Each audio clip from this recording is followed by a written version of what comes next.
Sahabat peradaban kasih ekologis yang terkasih, selamat berjumpa dalam renungan harian bersama saya Romo Alois Budi Purnomo PR melalui channel ini. Semoga panjenengan selalu sehat, tetap semangat tanpa sambat, dan selalu bahagia kebahagiaan yang bersumber dari Tuhan Allah kita. Mari kita awali perjumpaan kita dengan bersatu di dalam doa. Dalam nama Bapa dan Putra dan Roh Kudus. Amin. Allah Bapa yang Maha Kuasa, hidup kami sepenuhnya berada dalam perlindungan-Mu. Jagalah kami dari segala kejahatan dan bebaskanlah kami dari belenggu dosa. Dengan pengantaraan Tuhan kami Yesus Kristus Putra-Mu, yang hidup dan berkuasa bersama Diko dalam persatuan Roh Kudus, Allah yang Maha Esa, Tritunggal Maha Kudus, sepanjang segala masa. Amin. Dalam nama Bapa dan Putra dan Roh Kudus. Amin. Sahabat peradaban kasih ekologis yang terkasih, mari kita lanjutkan membaca Injil dalam penanggalan liturgi kita. Hari ini kita membaca Injil Matius bab 16 ayat 24 sampai 28. Sekali peristiwa Yesus bersabda kepada murid-muridnya, "Setiap orang yang mau mengikuti aku harus menyangkal diri, memikul salibnya, dan mengikuti aku. Karena barang siapa mau menyelamatkan nyawanya, akan kehilangan nyawanya. Tetapi barang siapa kehilangan nyawanya karena aku, ia akan memperolehnya.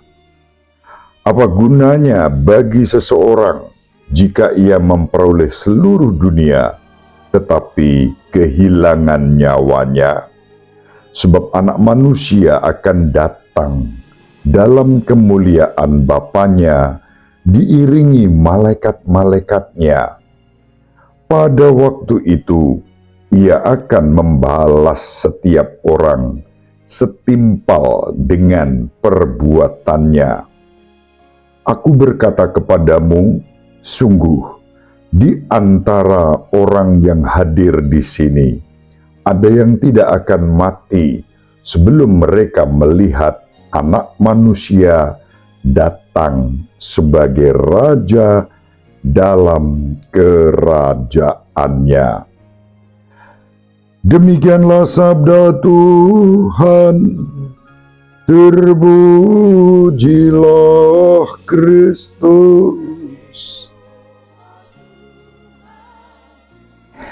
Sahabat peradaban kasih ekologis yang terkasih, pertama-tama saya ucapkan terima kasih kepada Sugio Pranoto Catholic University atau Unika Sugio Pranoto Semarang yang telah mengirimkan seragam yang baru yang saya pakai ini. Seragam ini diberikan untuk para dosen dan tendik karyawan Unika Sugio Pranoto. Terima kasih. Selamat atas Dies Natalis yang ke-42, tepatnya tanggal 5 Agustus yang lalu. 5 Agustus 2024. Sahabat peradaban kasih ekologis yang terkasih, mari sekarang kita renungkan Injil yang baru saja kita baca. Kita sebelumnya membaca pengakuan Petrus terhadap Yesus. Setelah pengakuan Petrus terhadap Yesus sebagai Mesias, Putra Allah yang hidup, Petrus dipuji oleh Tuhan Yesus Kristus.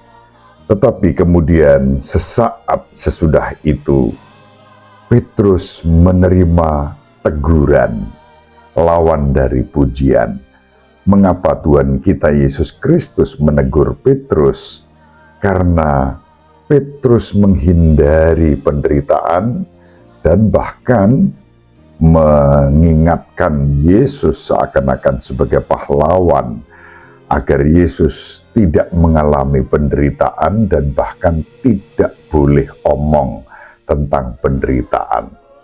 Gara-gara itu kemudian Yesus menegur Petrus dengan teguran yang keras. "Enyahlah iblis, engkau batu sandungan bagiku." Sahabat peradaban kasih ekologis yang terkasih, sesudah peristiwa itu hari ini kita membaca bagaimana Petrus yang baru saja mengakui bahwa Yesus adalah Kristus dan Putra Bapa. Namun ketika Yesus menyatakan kepadanya bahwa sebagai Mesias, Yesus harus menanggung penderitaan, bahkan kematian karena dibunuh, tetapi mengalami kebangkitan. Sayangnya Petrus seakan pahlawan seperti yang tadi saya katakan, menegur Yesus agar hal itu tidak terjadi dan tidak usah dibicarakan. Tuhan kita Yesus Kristus dengan tegas berbalik terhadap Simon Petrus ini dan mengatakan, "Enyahlah iblis, engkau suatu batu sandungan bagiku, sebab engkau tidak memikirkan apa yang dipikirkan Allah, melainkan yang dipikirkan manusia." Injil Matius bab 16 ayat 23. Kita sudah membacanya sebelum hari ini. Kita sudah membacanya dan merenungkan dalam renungan terdahulu. Petrus yang sebelumnya ditetapkan oleh Yesus sebagai sang batu karang, dan di atas Petrus ini akan didirikan gereja Kristus. Alam maut pun tidak akan mampu menggoyahkannya.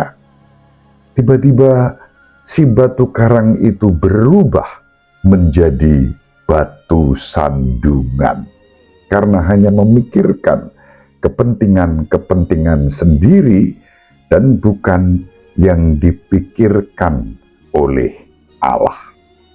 Petrus menjadi batu sandungan ketika dia terbuai dan tergiur oleh kebohongan setan yang menghindari salib dan penderitaan.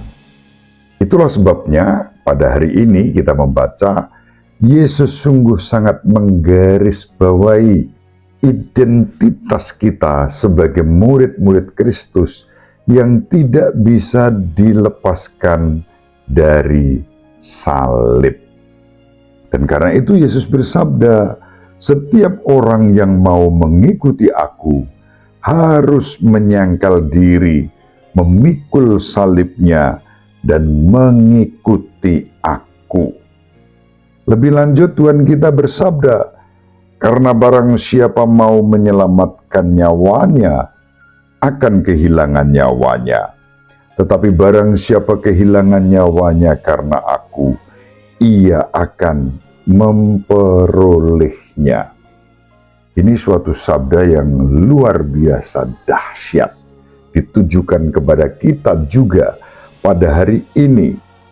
Tuhan bersabda, "Apa gunanya bagi seseorang jika ia memperoleh seluruh dunia tetapi kehilangan nyawanya?"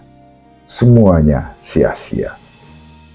Sahabat peradaban kasih ekologis yang terkasih, kecenderungan kita itu menghindari sakit, penderitaan, kesengsaraan, bahkan kematian. Tetapi semua itu tidak bisa kita hindari. Itu bagian dari identitas dan jati diri kita sebagai murid Kristus. Salib, penderitaan tidak bisa kita hindarkan. Yesus sudah memberikan wejangan yang dahsyat. Kalau kita mau menyelamatkan nyawa kita, Dengan menghindari penderitaan, maka kita akan kehilangan nyawa. Sahabat peradaban kasih ekologis yang terkasih, dalam arti tertentu, saya mengalami kebenaran sabda ini. Peristiwanya sederhana, tetapi itu sangat dalam maknanya. Ketika kami berada di Fatima, di Portugal, di sana ada satu tawaran, ritus doa, berdoa rosario sambil berlutut. Panjang jaraknya itu kalau menurut hitungan mereka kurang lebih 183 meter. Meskipun itu tampak begitu panjang. Dari satu ujung menuju ke Basilika atau kapel penampaan Ibu Maria kepada Lucia, Jacinta, dan Francesco. Dan dalam rangka itu, waktu itu saya menggunakan deker untuk mengganjal lutut saya supaya tidak sakit. Namun apa yang terjadi? Setelah menyelesaikan doa itu, kemudian saya duduk.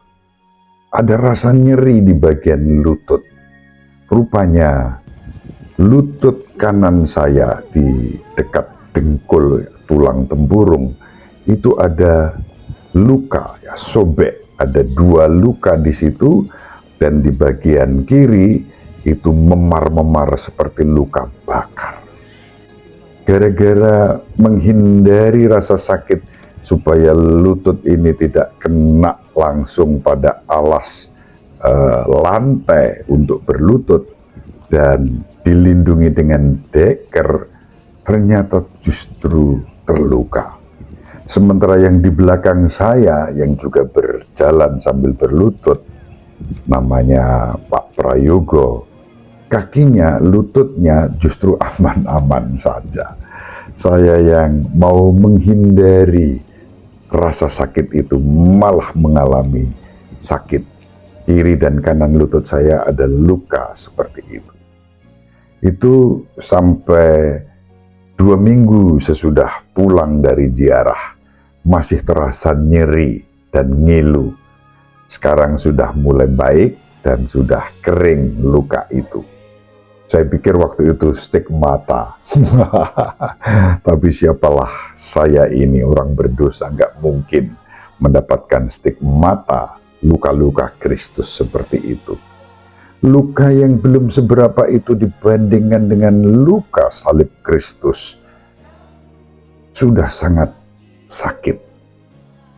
Sahabat peradaban kasih ekologis yang terkasih, saya membandingkan luka itu dengan luka yang digambarkan dalam salib Kristus yang ada di sakristi Santarem.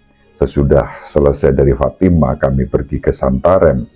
Kami mau misa, di sakristi saya melihat salib Kristus yang bagi saya ini menjadi salib terbaik yang pernah saya lihat. Seperti ini salibnya. Kita perhatikan luka-luka Kristus, bagian dengkul, ya, tulang tempurung, bolong seperti itu. Sakitnya kayak apa? Ketika Yesus memanggul salib untuk menebus dosa-dosa kita. Dan disinilah jati diri identitas kita sebagai murid Kristus. Kita tidak boleh menghindari salib. Kita dipanggil untuk dengan setia memikul salib, berjalan bersama Kristus, sambil kita terus berserah pada penyelenggaraan Tuhan yang mengasihi kita. Semoga kita dimampukan untuk memanggul salib, sehingga kita semakin setia dan taat dalam kerendahan hati dan penuh syukur, menjadi murid-murid Kristus, agar nama Tuhan dimuliakan sepanjang segala masa. Amin. Ibu Maria dan Bapak Yusuf selalu mendoakan kita. Semoga panjenengan semua sahabat peradaban kasih ekologis yang terkasih, bersama seluruh anggota keluarga dimanapun berada, dibimbing, dilindungi dan diberkati oleh Allah yang Maha Kuasa, Bapa dan Putera dan Roh Kudus. Amin. Terima kasih, salam sehat, tetap semangat tanpa sambat. Selalu bahagia, kebahagiaan yang bersumber dari Tuhan Allah kita. Salve, shalom, salam sejahtera, berkah dalam. Sahabat peradaban kasih yang terkasih, sampai jumpa pada episode berikutnya. Terima kasih atas kebersamaan kita. Salam peradaban kasih ekologis, berkah dalam.